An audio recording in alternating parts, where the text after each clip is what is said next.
Hello guys! At dahil puyat nga ang person, nag-iisip ako kung ano yung gagawin ko. Hindi kasi ako makatulog. Meron tayo ditong Graham crackers at mag-invento tayo ng Graham salad. Ay! Basta Graham dessert. Ewan ko kung anong itatawag ko dito guys. Tulungan niyo ako mag-isip. Wala lang. Siyempre, inuna ko muna yung crackers. Wow! Patong-patong sila dyan. Yun. Yan. Siyempre, susunod na natin yung mixed fruits. At ikalat-kalat natin guys para medyo pantay-pantay naman. Yan guys. Parang marami siyang pinya. Medyo hindi kasi ako sa pinya. Hindi ako masyadong makain ng pineapple. Pero okay lang. Nasa lata naman siya.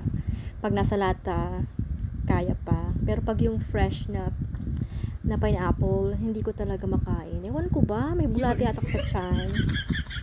At yan na nga, nilagay ko na nga yung nasal cream. At syempre, hahaluin natin yan. Hindi na natin mahahalo siguro dahil kasi nandiyan na siya sa loob. Medyo ilapat-lapat lang naman yung nasal cream. Syempre, gagamit tayo ng kutsara dyan.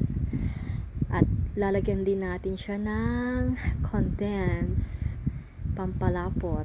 O, diba guys? Masarap yan kasi manamis-tamis. Pero isa lang siya eh. Ewan ko lang kung matabang o matamis. Pero sa akin kasi okay lang yung matabang. Hindi ko masyadong yung sobrang tamis. Kasi nakakasawa, diba guys?